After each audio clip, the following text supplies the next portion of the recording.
رحيم الحمد لله والصلاة والسلام على سيدنا وحبيبنا وحبيب ربنا محمد رسول الله وعلى آله وصحبه ومن والاه أما بعد. نننی درس مولی صاحبانو زمونږ استاسو هغه دی په تحقیق د تراجمو کې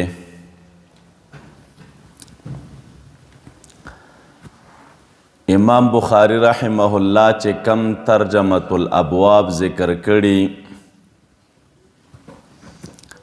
نو وضاحت د دې باره کې کوو چې ټول کتابونه په دغه کتاب کې څومره دي او ټول ابواب څومره دي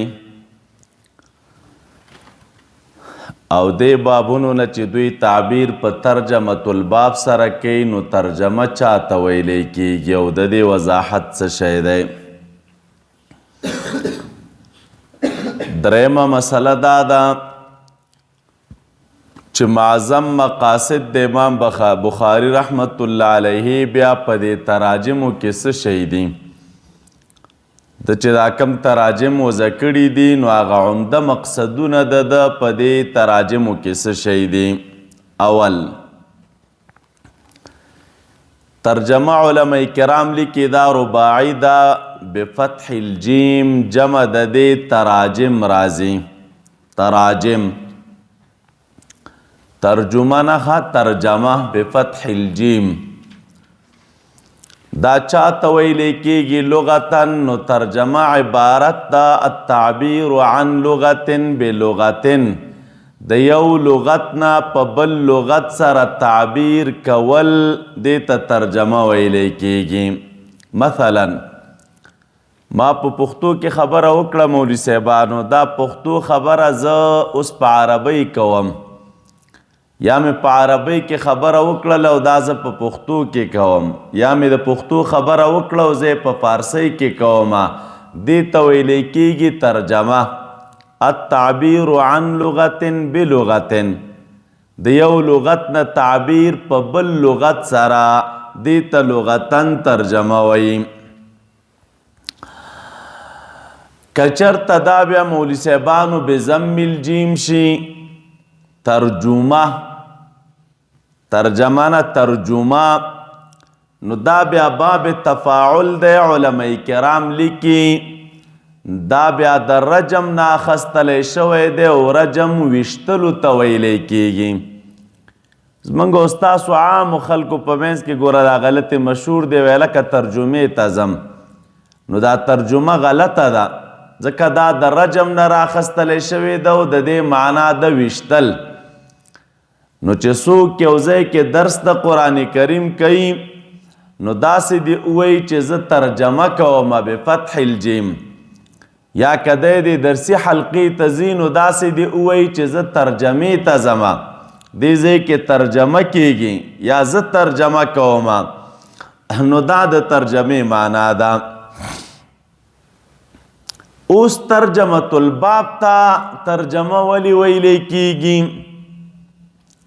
د امام بخاری چې کوم ابواب وضع کړي نو علما لیکي دا ترجمة الباب دی د هغې نه لاندې چې دی کوم احادیث ذکر کوي بیا علما داسې تعبیر کوي چې هلکه مناسبت د حدیث د ترجمة الباب سره څه شی دی نو دې ته ترجمه ولی وی دا کم بابونه چې امام بخاری رحمت الله علیه وضع کړي نو یو وجه علماء کرام دا ذکر کوي چې ترجمه کې خو تعبیر دی د یو لغت نه په لغت آخر سره همدقه رنګې په ترجمة الباب کې تعبیر شوی وي د ما فی الباب نه تعبیر شوی وي د چا نه د باب کې څه شی دي لکه مثلا یو حدیث امام بخاری رحمت الله علیه راوړي یا د هغې سره یو آیت راوړی وي مثلا یو آیت راوړی او د هغې تعلق د طهارت سره دی یو حدیث راوړی دی او د هغې تعلق د طهارت سره دی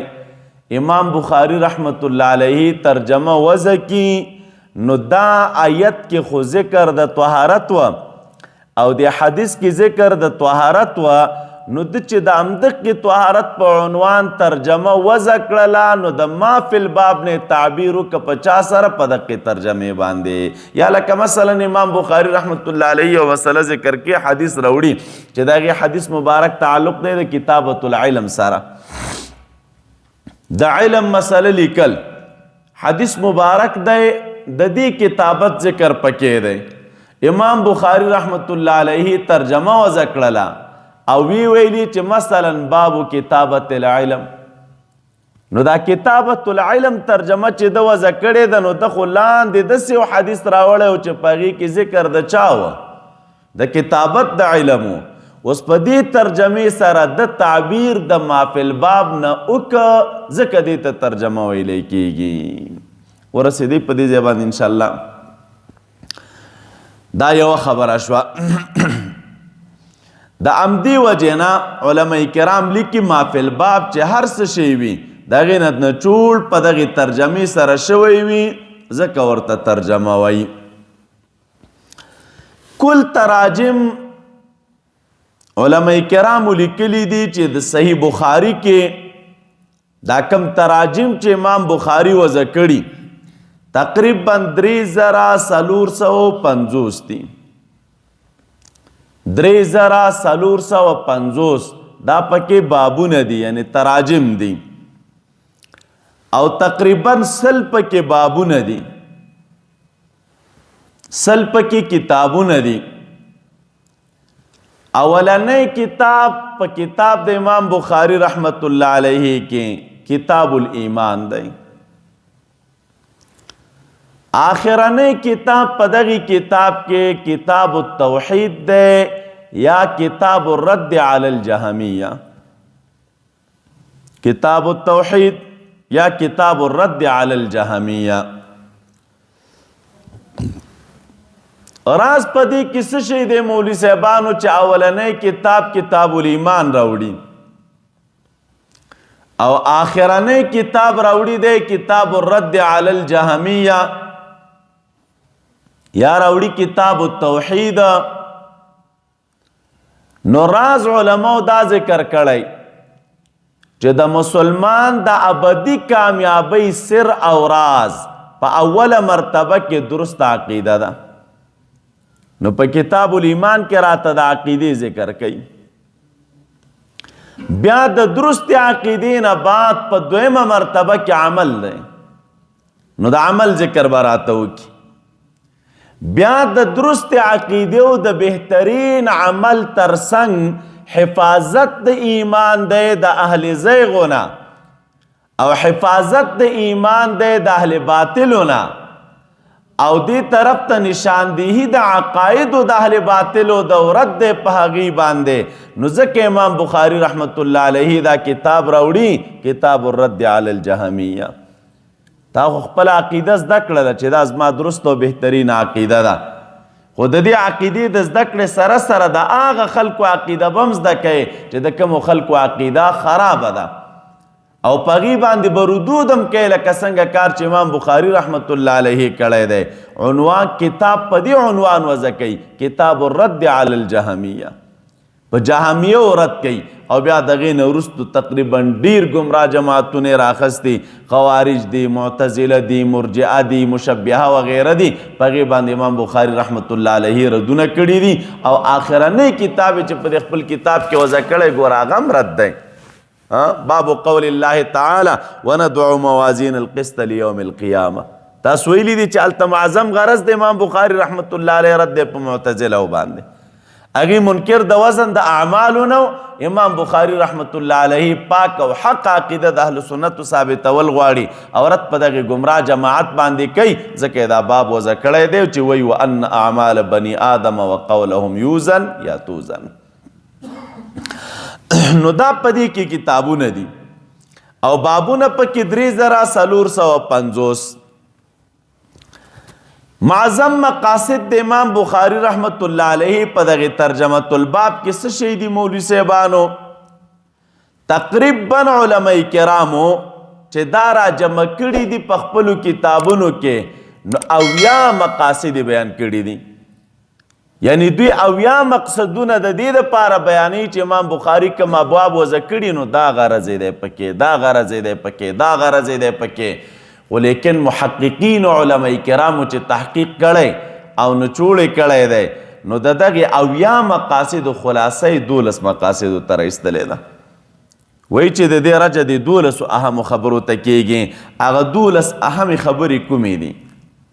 دې ته 12 اصول هم وایي. اول، کله مقصد د امام بخاری رحمت الله علیه په ترجمه کې ذکر د حدیث مرفوع وی لم یکن علی شرطه، لم یکن علی هغه حدیث چې د امام بخاری په شروطو برابر نه وي. هلکه شروط یې څه شی و؟ نو تاسو ته بله ورځ ما وویلې یو صورت د عنعنې وه او بل صورت د چا د غیر عنعنې وه. تاسو ته ما ویل چې په صورت د عنعنې کې شرط امام بخاری رحمت الله علیه دا دی چې د روایت راوړي نو په هغې کې به هم معاصرت د شاګرد وي د استاد سره او د معاصرت سره سره لقاب هم ثابتوي. دا د عنعنې په صورت کې وه. او که چېرته غیر د عنعنې وه نو تاسو ته مول امام بخاری چې روایات ذکر کوي نو د اولي طبقې د خلکو روایات ذکر کوي چې هغه هم تام الضبط وي او هم کثیر الملازمت وي د خپل شیخ سره. دا د امام بخاری شرایط و. اوس یو حدیث د امام بخاری رحمت الله علیه په دغه شرایطو برابر نه دی. د نورو ائمو په شروطو به برابر وي خو لیکن د د شرایطو مطابق نه دی برابر. نو چې نه دی برابر نو نه ذکر کوي. نو کله ناکله امام بخاری رحمت الله علیه داسې وکړي همدغه حدیث راواخلي لاندې باب کې نه ذکر کوي د دغه حدیث مبارک نه ترجمه جوړوي. د حدیث نه څه شی جوړه کی؟ نو یو مقصد د امام بخاری رحمت الله علیه دا دی چې کله ناکله دی په ترجمو کې څه شی ذکر کوي هغه حدیث مرفوعه چې کوم حدیث مرفوعه د په شرایطو باندې برابر نه وي. مثال وایي څنګه؟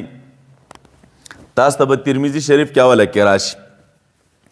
امام ترمذي باب موضع کړی او د باب سره سره دا حدیث مبارک هم راوړي چې لا تقبل صلاة بغیر طهورنا یا لا تقبل الصلاة بغیر طهورنا، منز بغیر د طهارت نه قبلیږي.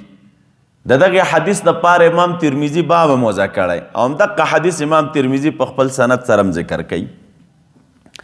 خو دغه حدیث چې لا تقبل الصلاة بغیر طهورنا دا حدیث د امام بخاری رحمت الله علیه د دغه شرایطو مطابق نه دی برابر چې دا کم شرایط موږ تاسو ذکر کړل ده. نو د دې وجه نه په دې صحیح بخاری کې براشي امام بخاری رحمت الله علیه دغه حدیث ذکر کوي نه خو د دې حدیث نه ترجمه الباب جوړ کړی دی او امام بخاری رحمت الله علیه باب وزکی وی داسې چې باب لا تقبل الصلاة بغیر طهور. ګوره د حدیث ذکر کړی نه دی په خپل سند سره ځکه د په سند جوړ نه دی د شروطو مطابق جوړ نه دی خو باب یې ترې نه جوړ کړی دی. یا لکه مولوي صاحبانو رستو به راشي همدې ذکر راځي یو حدیث مبارک دی الاثنان فما فوقها جماعه، دوه کسه یا د دوه نه چې کوم بره وي نو هغې ته څه شی ویلی کېږي؟ جماعت.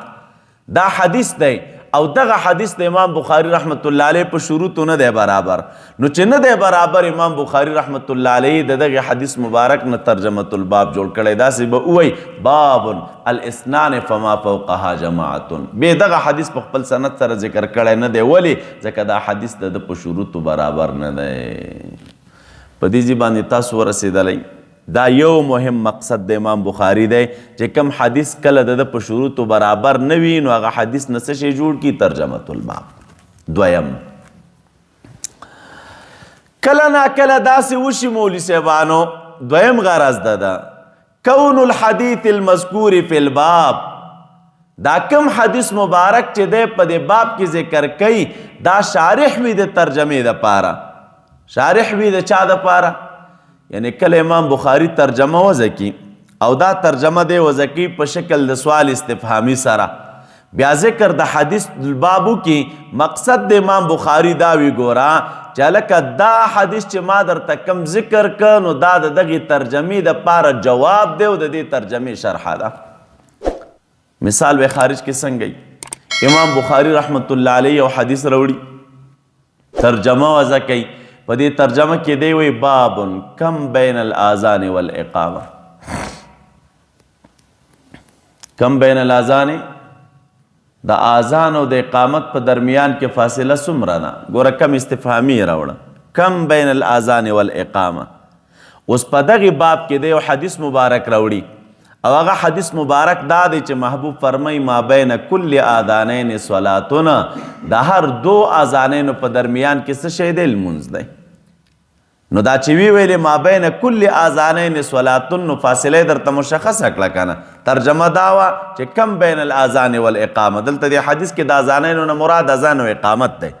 کم بین الاذان والاقامه، د اذان او د اقامت په درمیان کې فاصله څومره ده؟ نو فاصله درته مشخصه کړله، وی ویل چې ما بین کل اذانین صلاتون. نو کوم حدیث مبارک چې په دې باب کې ذکر دی، دغه حدیث مبارک د دې ترجمې شارح شو کنه. ترجمه کې سوالو جواب په چا سره وشو؟ په حدیث سره. دا دویم غرض وي. دریم غرض چې علماء کرام ذکر کوي هغه دا، کله نا کله داسې وشي امام بخاری رحمت الله علیه باب راوړي او دا باب بلا ترجمه راوړي. ډیر ابواب بدلته تاسو ته مخې ته راشي داسې ویلي بابون بس.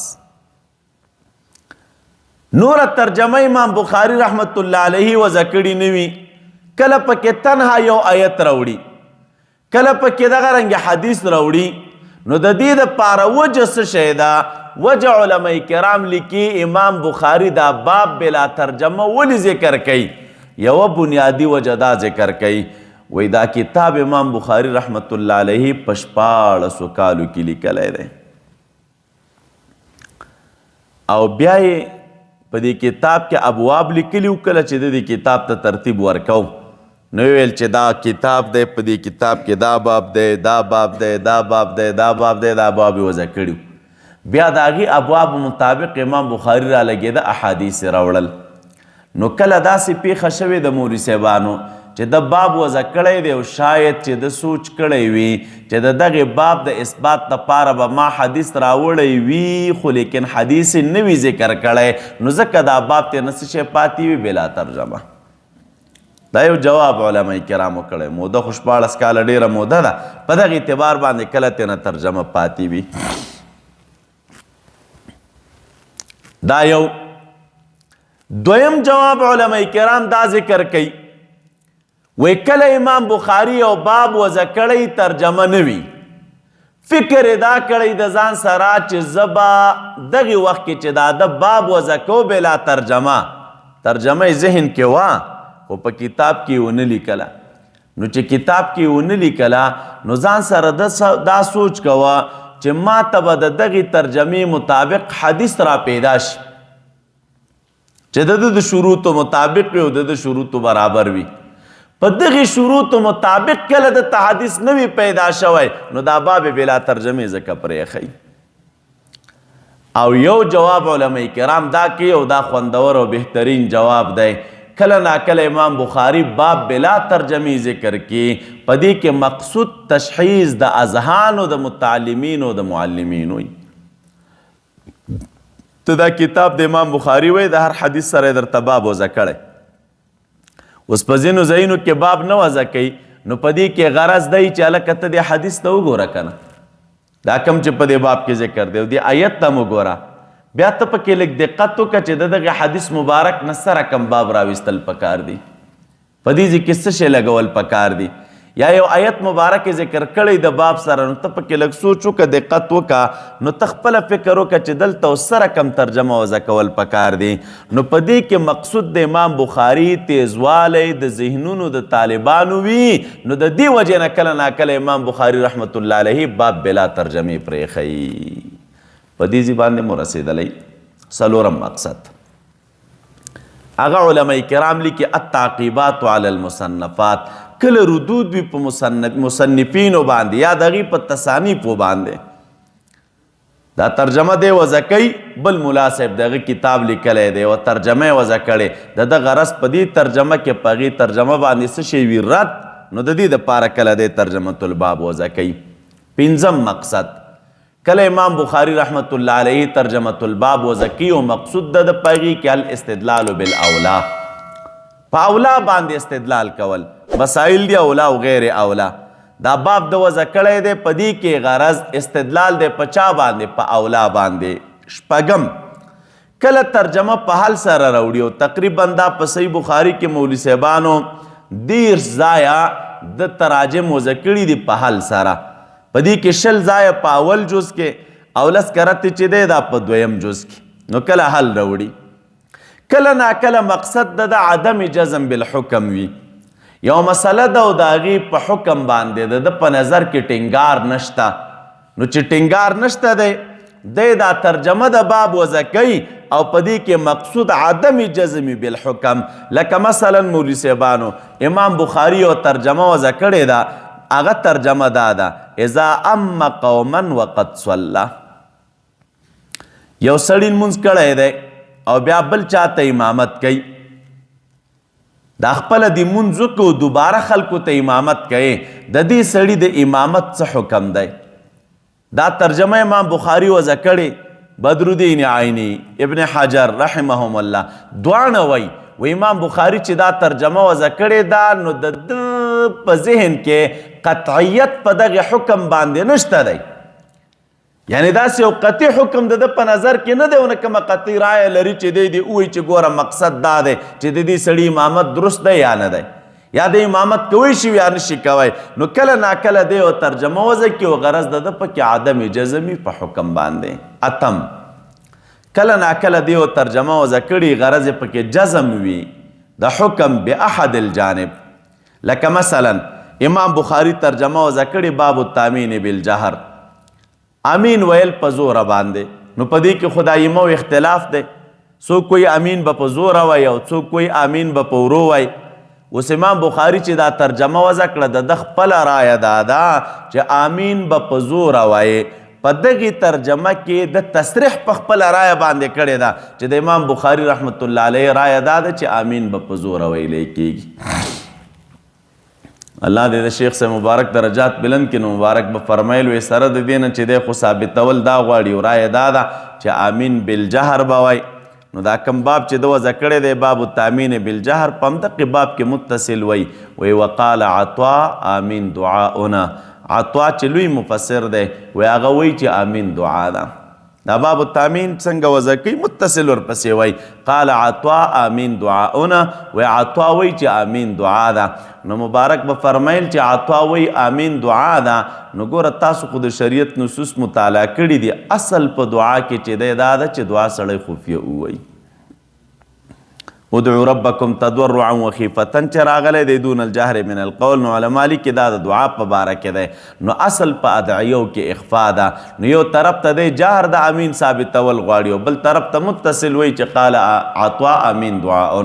عطاء وایي چې امین دعا ده. نو چې عطاء وایي امین دعا ده نو په دعاګانو کې خو اصل څه شی دی؟ اخفا ده، نه جهر. نو کله دا غرض وي.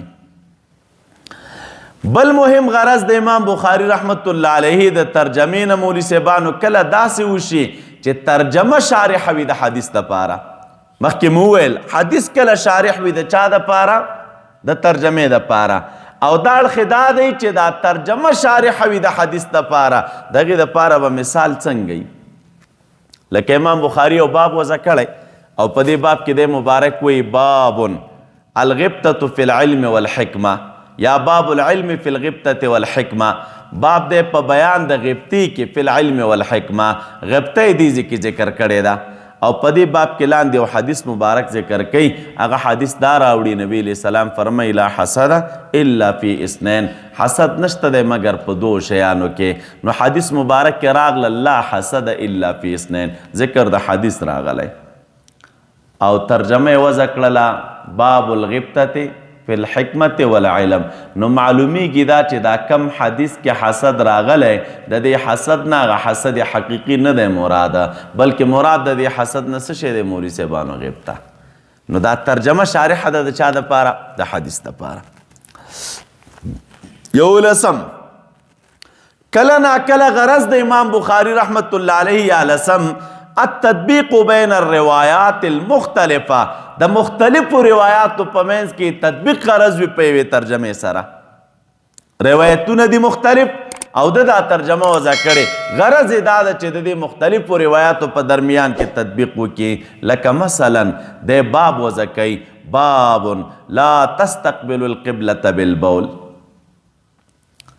د بول په وخت کې به قبلې ته مخ نه ګرځئ بیا په دغه باب کې مولوي صاحبانو د دو متضاد روایات راخلي یو روایت د ابو ایوب انصاری رضی الله عنه چې هغه مبارک فرمایي وای موږ شام ته تللیو او خلکو چې د قبلې طرف ته دا تشنابونه جوړ کړي او باترومونه جوړ کړي وای موږ به د قبلې نه راګرځېدلو د اودس ماتې په دوران کې او بیا به مو استغفار ویلې بله چاره خو نه وه کله چې به مو حاجت پوره کړه نو قبلې نه به راګرځېدو یعنې مخ په قبله به نه کېناستو سره د دې نه چې هغه ځایونه جوړ د چا دپاره هغه جوړ مخ په قبله وه خو موږ به د قبلې نه راګرځېدو مبارک فرمایي بیا به مو استغفار ویلې نو دا بیا به مو استغفار ولې ویلې وجه دا وه چې یو ځای مخ په قبله باندې جوړ نو په اتمې طریقې خو سړی راګرځېدی نشي نو چې نشي راګرځېدی موږ به خپله خواریم کوله نو خو پوره به نشو راګرځېدلی نو بیا به مو استغفار هم ویلې چې په دې عمل موږ ګناهګار شوي نه یو دا یو روایت راخلي مولوي صاحبانو او دا وجه څه شی دا ځکه نبی علیه السلام فرمایلی دي لا تستقبلوا القبلة ولا تستدبروها قبلې ته مخ مه ګرځوئ او قبلې ته شام مه ګرځوئ او په دې باب کې متصل د عبدالله ابن عمر رضی الله عنه روایت راخلی مبارک فرمایي وای زه بالاخانې ته وختم نبی علیه السلام مې وکته حاجت یې پوره کو وای ما چې وکتل نو نبی علیه السلام مخ په قبله ناستو دا دې باب کې راځي هم دې ځکې ګورن دو قسمه روایت راغلل یو طرف ته لا تستقبلوا القبلة ولا تستدبروها بل طرف ته عبدالله ابن عمر سے وایي چې ما نبی علیه السلام وکته چې مخ په قبله ناستو او مبارک خپل حاجت پوره کوه نو تطبیق امام بخاری رحمت الله علیه په دې طریقه باندې کوي چې دی ذهاب کوي مذهب د شوافعو ته چې په صحرا کې استقبال او استدبار دواړه منع دي او په آبادی کې استقبال جایز دی او استدبار څه شی دی منع دی هلته به موږ تاسو آرا ذکر کو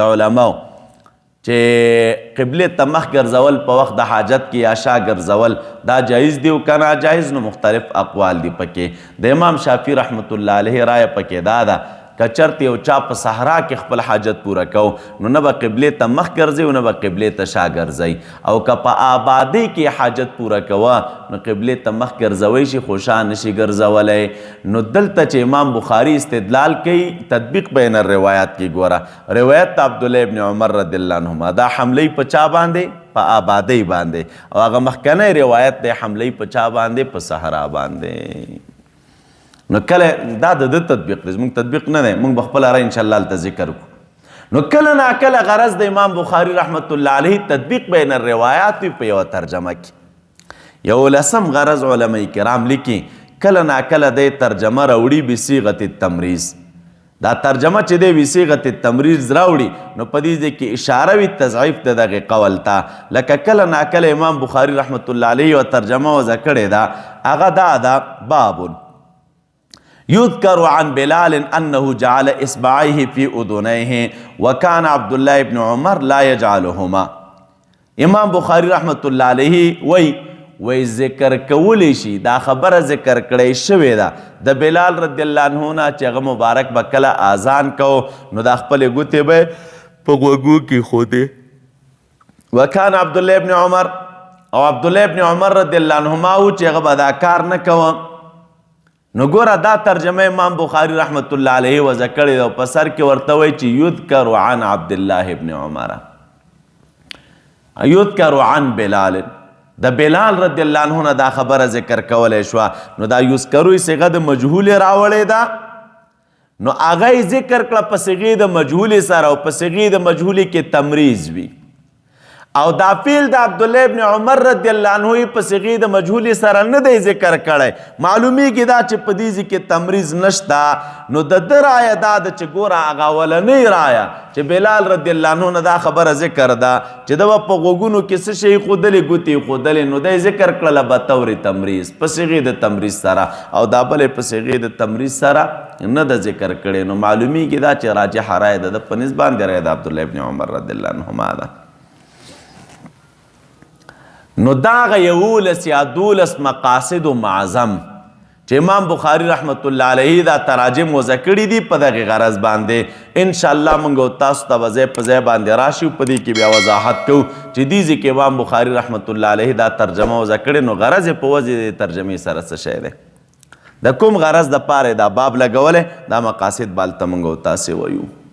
دویمې مسلې ته راځئ مولوي صاحبانو، هغه دا ده چې د دې کتاب په سر کې بسم الله راوړې ده.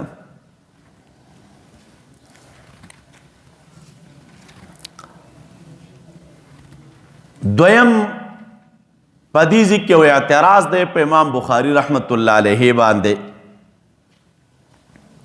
چې د بسم الله نه بعد د په خپل کتاب کې حمد شریف نه دی ذکر کړی، لکه څنګه چې داب او عادت د نورو مصنفینو دی، لہذا ښه کار یې نه دی کړی. اولی مسئلې تراشی بسم الله راوړې د خپل کتاب په سر کې د وجه د هغې احادیثو نه چې کوم احادیث وارد دي په شان د فضیلت د بسم الله کې، او دغه احادیثو د جملې نه یو حدیث مبارک دا دی، رسول الله صلی الله علیه وسلم فرمای کل امر ذی بال لا یبدأ فیه باسم الله فهو اقطع. هر هغه امر چې زیبال وي، زیبال دا معنا یا خدا معنا چې خاوند د خیر او د برکت وي، د خیر او د برکت تم ورته کیدی شي یو، او یا زیبال دا معنا د مولوی صاحبانو چې ما یتعلق به القصد والاراده، چې د هغې پورې د انسان قصد او اراده تعلق نیسي، او هغه کار ته په بسم الله باندې شروع نه که، نو دی کار کې چې دی ډیر خیر نه وي او دی کې ډیر برکت نه وي، نو د دې وجې نه چې دغه فضایلو د بسم الله کې دا روایات راغلی دي، نو مصنفین را لګیږي د خپل کتاب په سر کې بسم الله راوړي. دا یوه. دویم بسم الله راوړي په دې کې راز څه شی دی؟ اقتداء بالمصحف العثماني، دا کوم مصحف شریف چې زمونږ او ستاسو مخې ته پروت دی چې هغه مصحف د عثمان رضی الله عنه دی، په دې کې اوله کې بسم الله لیکلی شوې ده، د دې وجې نه دوی د کتابونو په سر کې بسم الله راوړي. دریم اقتداء بالترتیب النزولی، بسم الله دوی د کتابونو په سر کې راوړي، مقصود په دې کې چې دی اقتداء د هغې ترتیب نزولی سره وي. ترتیب نزولی تاسو وګورئ، کله چې قرآن کریم نازلېده نو اولنۍ صورت د قرآن کریم دا دی اقرأ بسم ربک الذی خلق، ولولته بسم ربک الذی خلق، نو ګوره نوم د رب العالمین یادوي، په نوم د هغې ذات باندې چې ته پیدا کړی، نو هلته ګوره امر راغلی دی په دې چې اقرأ بسم ربک الذی خلق. په دغې اساس و بنیاد باندې امام بخاری رحمت الله علیه د خپل کتاب په سر کې بسم الله راوړې ده. دا دریش.